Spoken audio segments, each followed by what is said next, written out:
Are we live, Jay? Thank you. Well, good morning, everybody. It's a pleasure to see faces again and hear voices of our IAC.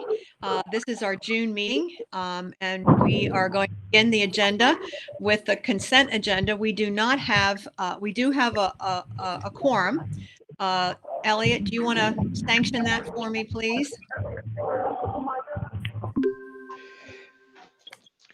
I count you have Secretary Churchill, Secretary McCord, Senator Everhart, Senator Lala, Mr. Gibbons. That gives you 5, and you have a quorum. All right. Thank you, Elliot. And you, 6. Excuse me, Dr. Salmon. All right. Thanks. Always nice to be counted. Just a reminder to everyone that are participating in the meeting to keep yourself on mute unless you're asking a question or responding to a question. And that way we'll cut down on any of the extraneous noise, hopefully.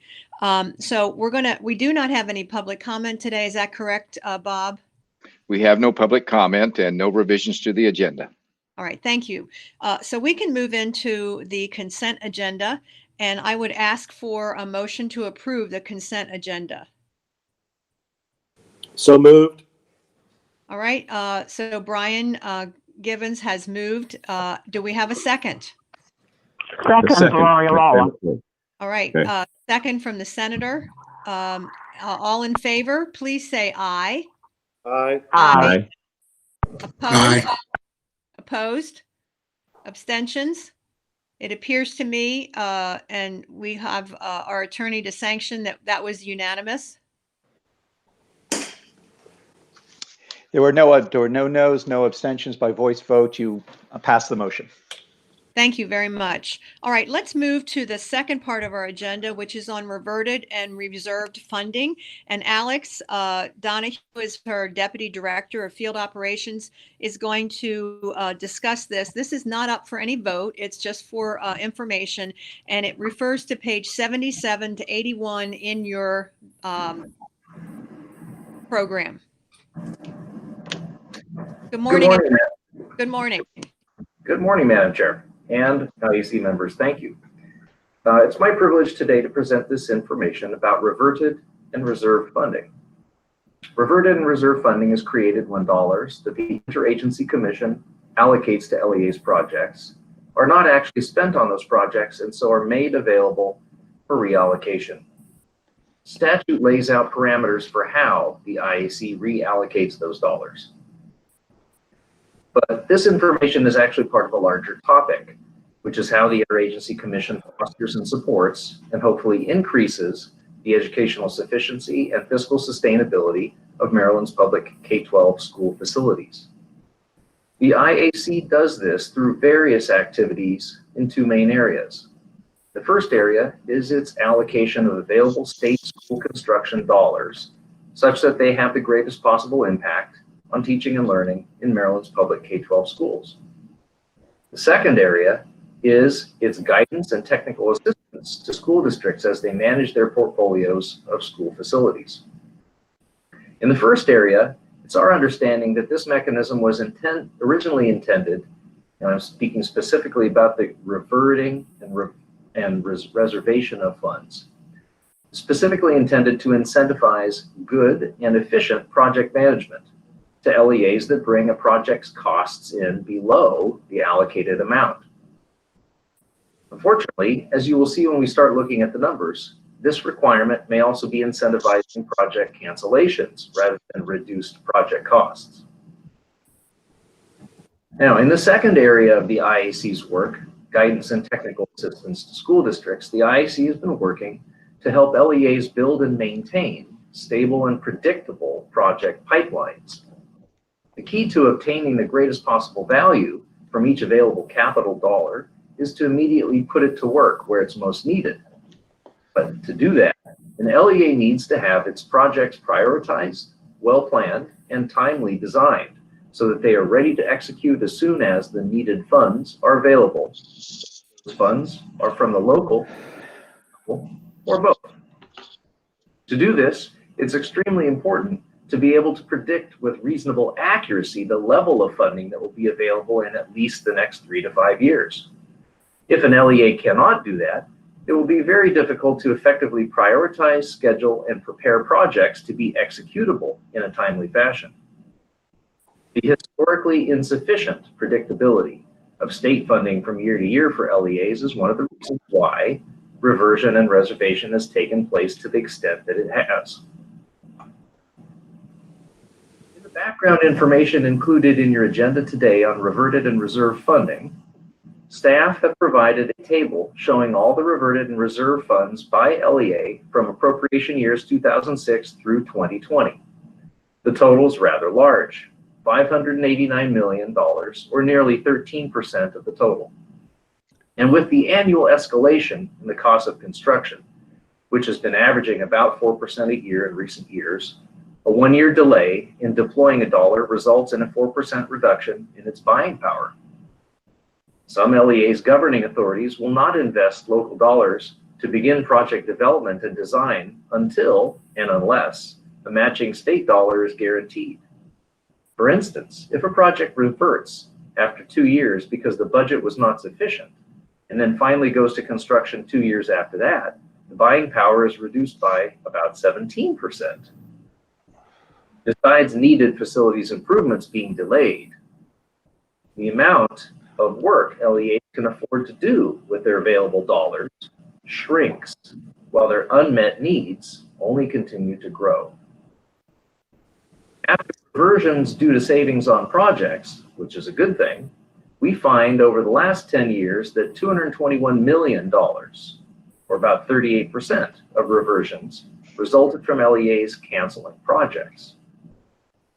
Causes for changes in project prioritization include insufficient or delayed project planning, projects not being designed or bid in time for execution when funds are available, and occasionally unpredicted needs arising due to natural disasters. Another cause, however, is that the state and/or local funding is not sufficiently predictable for a stable pipeline of projects to be efficient and effective with available funding. As noted in your background information, the IAC has recently targeted its initial estimates of allocations for LEAs on a rolling 10-year average, so that LEAs can calculate approximately how much they can expect from the IAC and plan their projects accordingly. However, because past allocations varied, this is only a short-term fix. IAC staff have a draft for allocating appropriations using a formula that's based upon enrollments, and this would be a more transparent and equitable method. In October 2019, IAC staff presented a formulaic funding model to the work group on the assessment and funding of school facilities, by which allocations could be made based upon each LEA's share of the statewide enrollment, along with a similar model that adjusted the enrollment-based allocation based upon each county's wealth as calculated for the state's foundation formula funding of LEA's operating budgets. Although the work group considered these options, it did not take action on the matter at the time, but instead requested that staff provide additional information when the work group resumes its work, most likely later this calendar year. Now I'd like to move to item 2B on your agenda, which is connected. Item 2B shows how unpredictable state funding levels in the past could be by charting the annual CIP allocations to Baltimore City from appropriation year 2011 through 2020. Nevertheless, you can see that over the course of the decade, Baltimore City ended up with $16 million more than a proportional share of new CIP appropriations.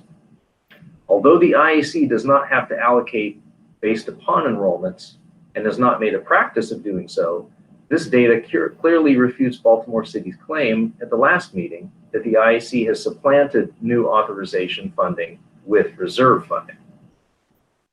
I imagine that the significant swings up and down in funding must have made it extremely difficult for Baltimore City to predict how much it would receive 2 or 3 years out.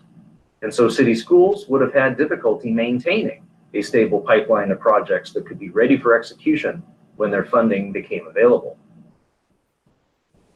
to take any questions you might have about these topics.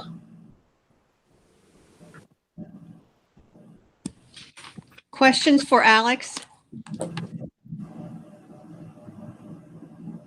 Yeah, Right. if I may, Alex, can you, why is it so exacerbated for Baltimore City? I can't speak exactly because I wasn't involved in the allocation process in those years, but it appears that the project in general, from year to year, project types, project sizes and scopes, project readiness vary considerably from year to year. And it may be that, in one year, an LEA actually is focusing on a certain type of project and has roof projects that they're trying to complete, or has certain pressing needs that they're trying to address. And then the next year, it's a different set of issues, and the costs and the amounts that they request can vary from year to year. The second factor that goes into that is that across many LEAs, local funding availability varies from year to year. Depending on what the county budgets may support and other factors, other competing needs. And so it may be that the IAC cannot, well, or I should flip it around. The LEA may not request as many dollars from the IAC if it doesn't have the matching local dollars that particular year, and then it may get more in the following year and be able to request more IAC support. There are a number of moving pieces that change every year as the projects and the funding vary. And what we're talking about here is, how do we smooth those out? How do we make this more predictable so that the funding side is predictable and LEAs can plan for both local and state, and then also the project side, the needs are being lined up in a predictable way so that we can say, we're going to take care of these this year, these the next year, and we know where the dollars are going to go, and then they're going to get immediate value, be put to work immediately going forward, and there's time to adjust without disrupting that effectiveness of the dollars. Other questions for Alex? I just want to point out that, as Alex mentioned, one of the things that the work group will be picking back up on is this very issue. And I'm not sure when we're going to start to meet again, sometime as Alex said, before the end of the year. But it's going to be very important for us to figure out a way that we can smooth these things out as has been described, and find a better way to incentivize this, because we can't have that much money sitting there not being used at the appropriate time, because it is a losing proposition for the whole state. So we really need to work on this going forward. So thank you. Secretary McCord, did you have a question? Yes, I did. Can you hear me? Yes. All right. Alex, I was looking at figure 4 and 5 in the presentation, all reversions and then Baltimore City reversions. And I was wondering if it wouldn't be an exercise worth taking to simply, we're comparing, I see exactly what you're doing with all reversions and then compare Baltimore cities to that. But in one way, we're comparing Baltimore City to itself. If we don't take Baltimore City out of the all reversions, it might be instructive to see all reversions less Baltimore cities, what that looks like compared to Baltimore City's reversions to the whole. Because in this one way, we're comparing Baltimore City to itself, if we look at it that way. Just theoretically, there might be some value into taking Baltimore City out of the mix to see the balance of the LEAs, what they look like as a whole, and Baltimore City, as opposed to Baltimore City compared against itself as part of the whole, because they are part of the whole. So just, there's kind of two theories on that, but checking each of those sides the way you've done it is perfectly acceptable. It's just more insight could be gained to see what those percentages would be if Baltimore City wasn't compared to itself as part of the whole. That's what I'm saying. If that's that's the one at issue. Bob? Yes, Madam Chair, and Secretary McCord, the Chair had some similar thoughts as yours. And the agenda the material that you have was on an earlier version as we were planning. And we determined that it was not, for some of the reasons that you've expressed, it was really not appropriate for us to bring that forward because we're still studying it. And you're absolutely right. And we will. And we've been working with Baltimore City, and I have to say that they get it, and they're trying to figure this out. It's very difficult for them for the reasons that Alex has expressed, and it could be there was fear on the IAC to award dollars that weren't moving forward, and it may have been because projects weren't ready at the same time. But we are working with them. They definitely get it that a clear, predictable pipeline of projects is important. So priorities have to be set. There's also politics that jump in that make priorities change too, which really throw a fly in the ointment. So all of that's true. And I think that the fact that they get it and that they are improving and the dialogue between us and them is improving, I think they're still feeling uncomfortable investing in design and planning early on a project that will keep those projects from reverting because they went over budget because the scoping and that wasn't clear. But we recognize the problem. We don't have the solution mapped out. No, I understand that, and I am not being critical of the attempt to find the solution or even being overly critical of Baltimore City.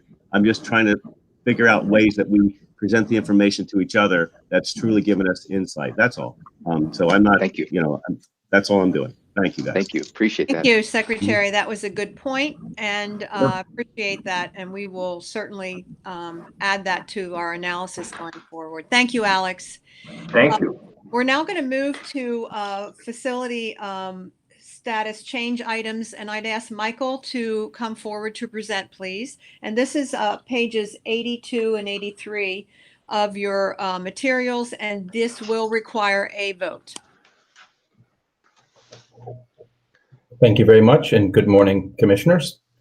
So if you look on page 82 of the packet, you'll see that we have two site approvals. The first, two property items. The first one is a site approval for Charles County Public Schools Elementary School number 23. This is a project that we'll be speaking about more later, but this is the site approval process of it. So Charles County Board of Education requests site approval to enable it to acquire an undeveloped property along St. Charles Parkway in St. Charles, Maryland, for the construction of elementary school number 23. The parcel to be acquired is about 20 acres near the intersection of St. Charles Parkway and Billingsley Road. The site is being donated to the Board of Education at no cost by the St. Charles Community LLC per Charles County's Docket 90 process. It was the only site that the Board of Ed considered when evaluating school alternatives. The property is owned by this LLC and is part of the Highland Neighborhood Planned Unit Development Project, which is scheduled to have about 719 dwelling units at build out. And we've had a number of conversations with Charles County Public Schools about this project. The Board of Education does not hold a contract on the property yet. However, the developer is dedicating the site to the Board of Ed as a condition of development approval. And the Board of Ed approved this site in 2016, and the State Clearinghouse review was completed in May of this year. Questions for Michael on this site approval? Seeing none, Michael, would you read the motion, please? Okay. The motion is to approve the use by the Charles County Board of Education of 19.3 acres of land along the north side of St. Charles Parkway, approximately 7,000 feet south of the intersection with Billingsley Road in St. Charles, Maryland, on a parcel known as the Village of Wooded Glen Neighborhood 3, Tax Map 24, Parcel 149, for the construction of elementary school number 23, adhering to the actions identified in the State Clearinghouse Review, State Identifier MD 2020-0428-0322. Thank you. Do we have a motion to approve? So moved. Second that motion. All right, so we have a motion and an approval. Who made the motion? I'm sorry. Gibbons. Was that Brian? Okay. And Senator made the second. All in favor, please say or show aye. Aye. Opposed? Abstentions? Elliot, can you confirm the motion, please? By voice vote and show of hands, the motion was approved. Thank you very much. All right, go ahead, Michael, for the second site approval. Okay, the second one is a property transfer in Dorchester County for a small parcel on the north side of Maryland Route 343. In this case, the Board of Education of Dorchester County is seeking the transfer of 1.0 acres of vacant Board of Education property on the north side of Cambridge Hudson Road, also known as Route 343, tax map 29, grid 9, parcel 93 in Cambridge to the County Council. There are no structures on this property, and the goal is to sell it to an adjacent landowner who's already using it for agricultural purposes. Any questions for Michael on this property transfer? All right, would you read the motion, please, Michael? Sure. The motion here is to approve the transfer of 1.0 acres of vacant land on the north side of Cambridge Hudson Road, also known as Maryland Road 348, tax map 29, grid 9, parcel 93 in Cambridge, Maryland, from the Board of Education of Dorchester County to the Dorchester County Council for the purpose of conversion as surplus property. All right, do we have a motion? Motion by Gibbons. So moved. All right, we have a motion by Brian and a second by the senator. All in favor, please show hands or voice aye. Aye. Opposed? Abstentions? Mr. Schoen? By voice vote and show of hands, the motion carried. Thank you. Let's now move on to the CIP status code amendments. We're going to ask Arabia to present the first part of this that's on page 85 of your materials. Arabia, good morning. Good morning. At the May IAC meeting, staff were unable to recommend planning approval for the new elementary school number 23 project in Charles County because IAC site approval and clearinghouse review were pending. We held a number of virtual meetings that included Charles County planners, the LEA, developer, and IAC staff to make sure we were making the appropriate recommendation to you. As to provide us with an ed spec that includes a cost estimate prior to the design process beginning. This is being done to ensure that the project cost falls within the IAC's gross area baseline. The estimated cost of this project per our gross area baseline is around $21.7 million, which increases the state's future funding commitment from $534 million to $556 million. Now that clearinghouse review has been completed and the IAC has approved the site, the designees are recommending that the FY 2021 CIP be amended to approve this project. The state's funding obligation for projects approved in Charles County increases from $44 million to $65 million. I'm available for questions.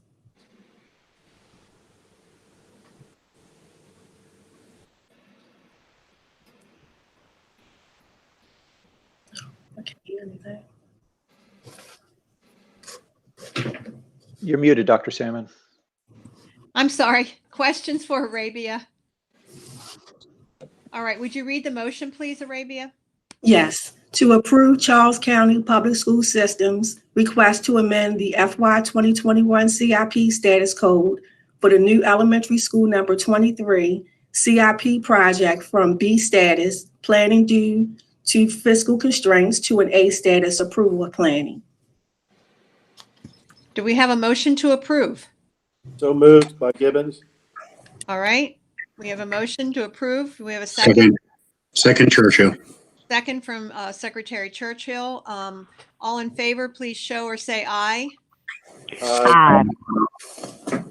Opposed? All right, looks like we have a vote. Elliot, you want to affirm? Yes, by voice vote and show of hands, you have the motion was approved. Thank you very much. And thank you, Arabia. And now we're going to move on to Jamie, who's going to talk about the Baltimore City Year 21 CIP amendment. And that is a new page. Am I correct, Bob, in the agenda? Yes, that is page 86. Sorry to jump in. Thank you. Yes, this was added. This was just added, so let's From the make sure we're previous on, agenda. yeah, let's make sure we're not on the old agenda, we're on the new agenda. Thank you. Go ahead, Jamie. Good morning, Dr. Salmon and members of the commission. It's good to see you all. I'm here to introduce item 4B. That's an action item, the modification of the Baltimore City FY 2021 CIP allocations. Start with some background and stand for questions, and then read the motion if compelled to do so. Shortly before the May IAC meeting, Baltimore City submitted a request that the roof project at Northern Building and the elevator project at Baltimore Polytechnic Institute not be allocated funding as originally requested in the FY 2021 CIP, and that the funding instead be held in reserve for application to the Furley Elementary School replacement project in the FY 2022 CIP. Due to the lateness of the request and the absence of information that the request was supported by the Baltimore City Board of Education, staff recommended postponing the action on the request at that time. Since the May meeting, the Baltimore City Board of Education approved updates to their educational facilities master plan that support the request for Furley Elementary School. As the two projects identified are lower priority for the city and will not be executed, staff is recommending that the FY 2021 CIP allocation be revised and that these projects not receive funding. The funding that becomes available as a result of this action will then be held in account reserved for Baltimore City. I'll stand for questions. Questions for Jamie?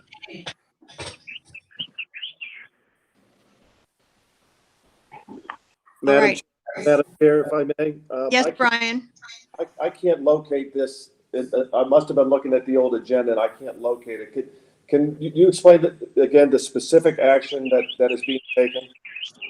Yes, Brian, we are taking two of the projects that had previously been approved, and we are taking them off at the request of Baltimore City.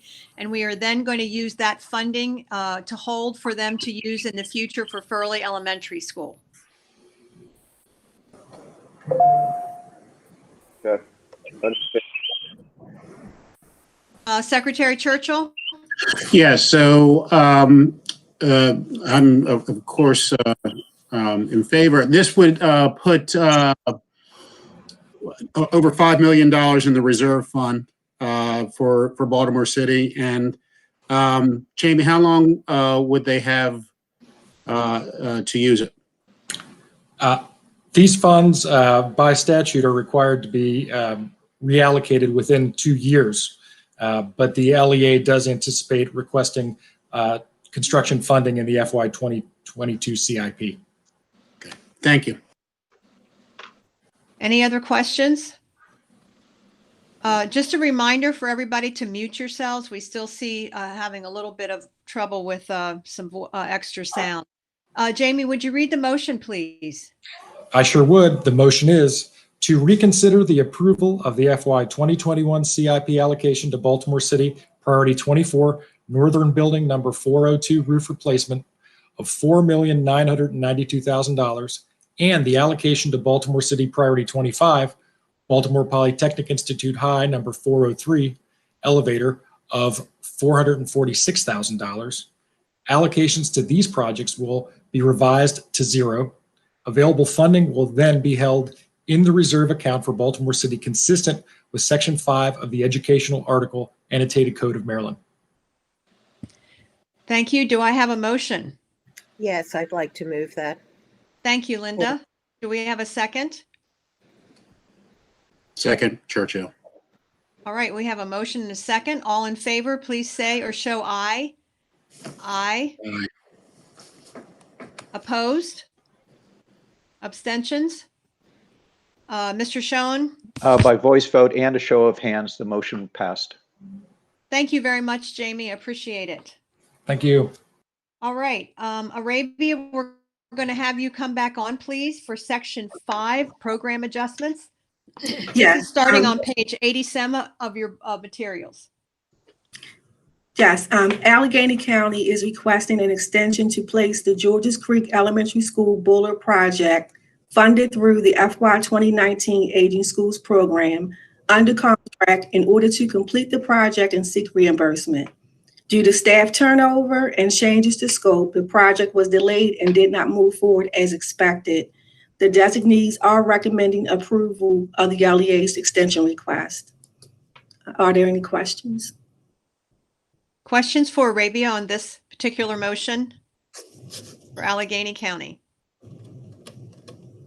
Hearing none, Arabia, would you read the motion, please? Yes.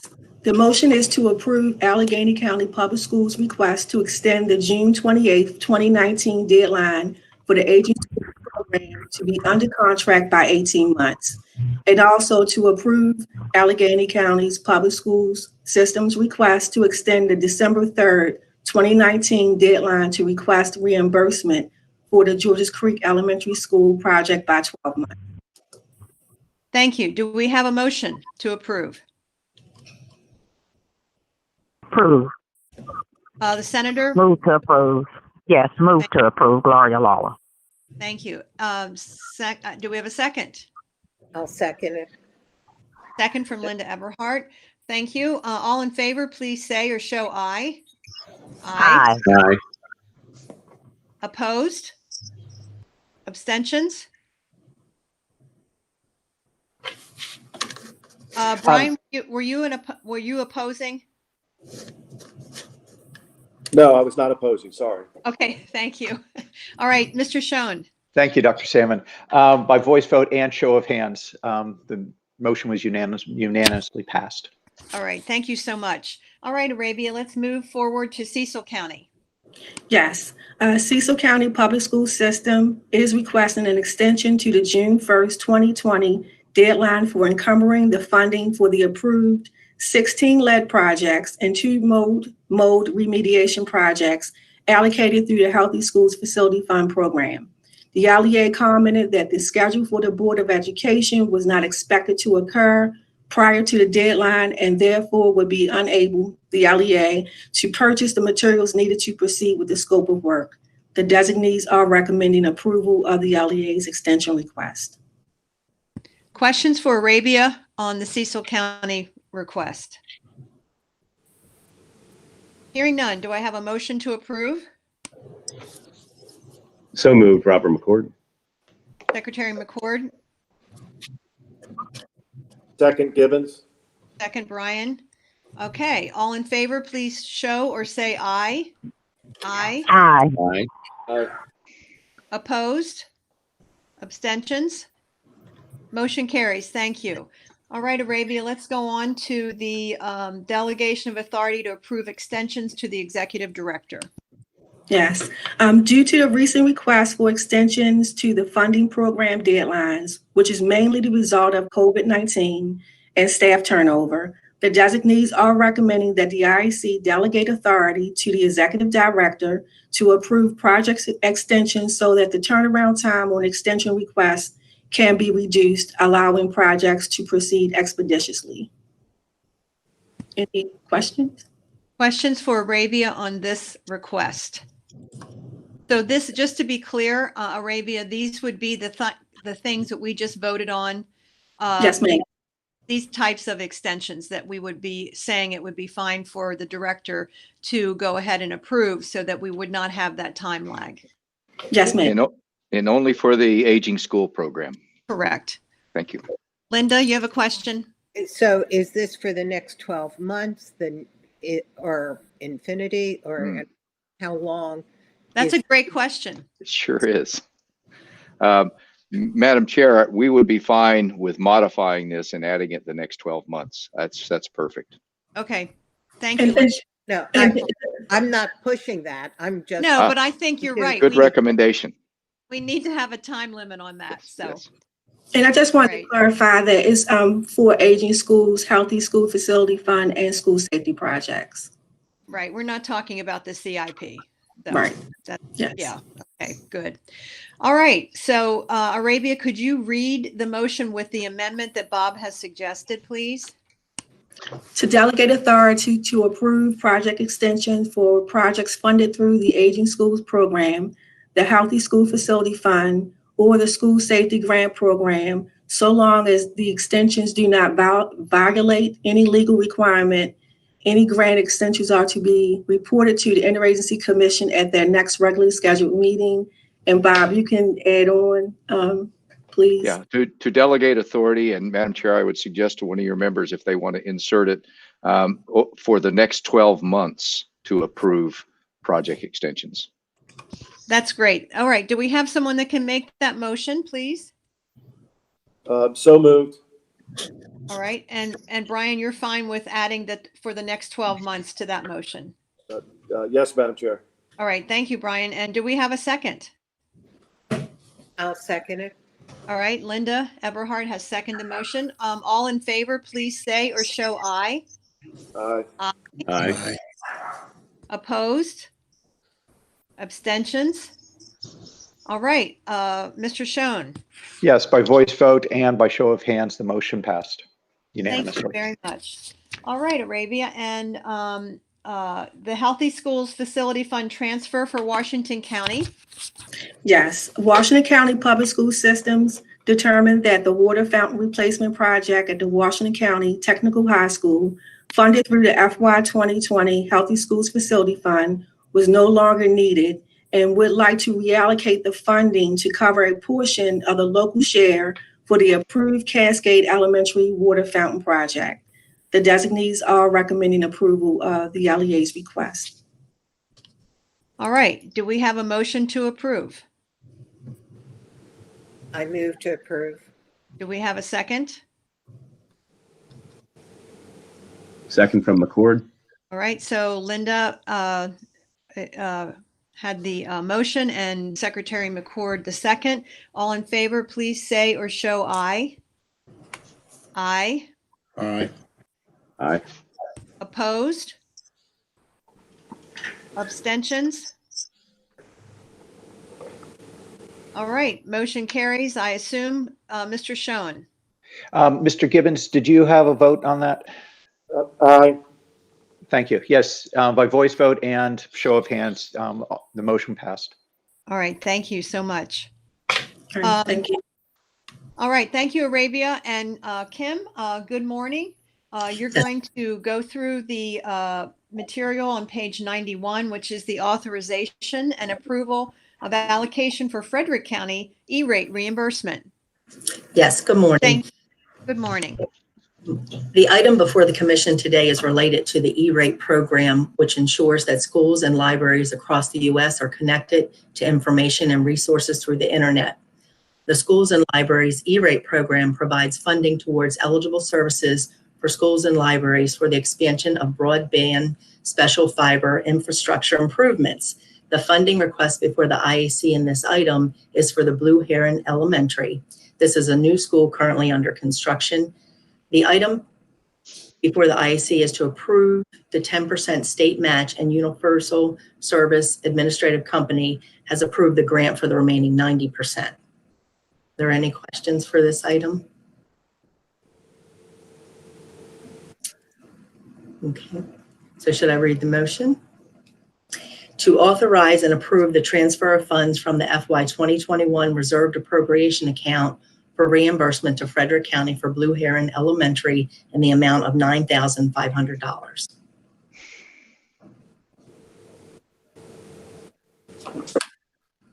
Sorry, do we have a motion to approve? Was that Brian? Yes. Thank you.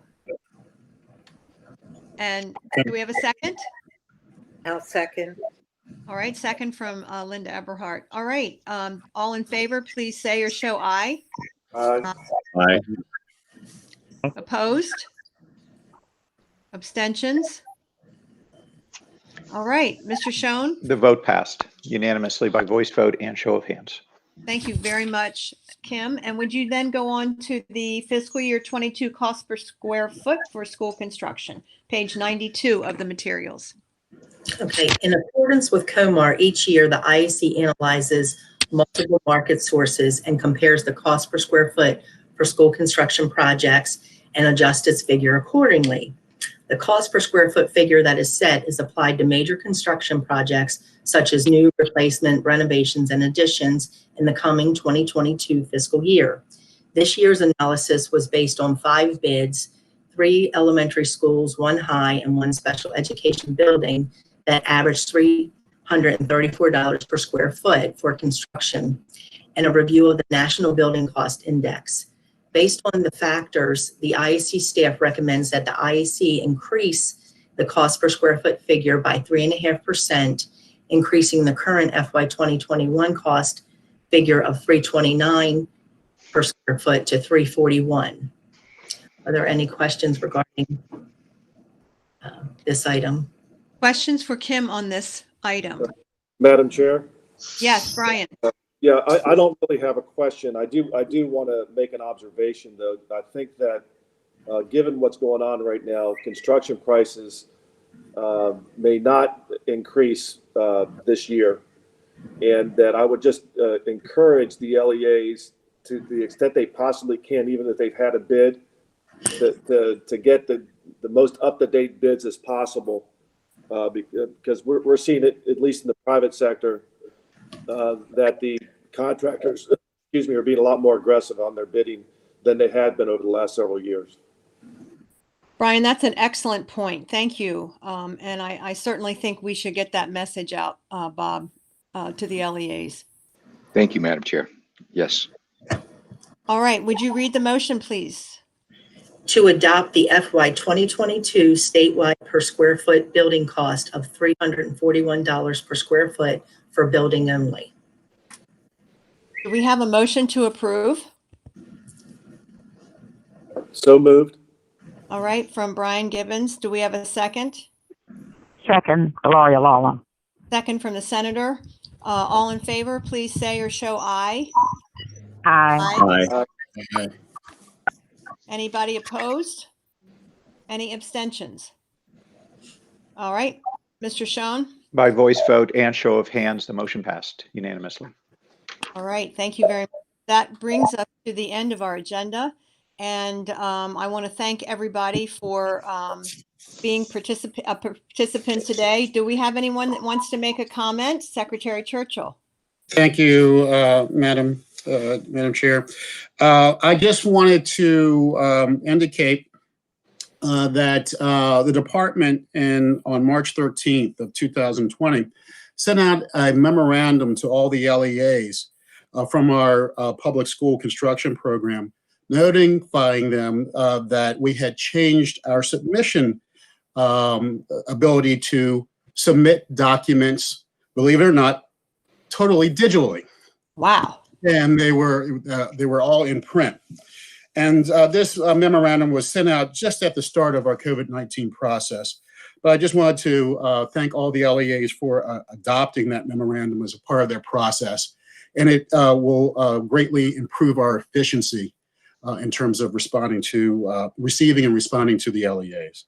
And for most of this program, I'd like to give a little credit to Angela Allen, who served in terms of the team lead for the public school team, who was instrumental in this as part of this change. So thank you for the opportunity to speak, ma'am. Thank you, Secretary Churchill. I think in some ways, you always try to see the positives of sometimes of these incredible crises that we face. And in some ways, it really has forced us to move more in the 21st century in terms of how we're teaching our children and how we're interacting in our workplaces. And I think we are all becoming more efficient than maybe we were before. And certainly appreciating the fact that so much of our work, is in paper. And if we can get rid of some of that paper, we can become more efficient. So I do appreciate your bringing that up. And again, I want to thank everybody for coming together today. And we'll look forward to our next meeting. And in the meantime, please stay safe. Keep washing those hands and keep wearing your masks. Take care, everybody. Bye-bye. Thank you, Madam Chair.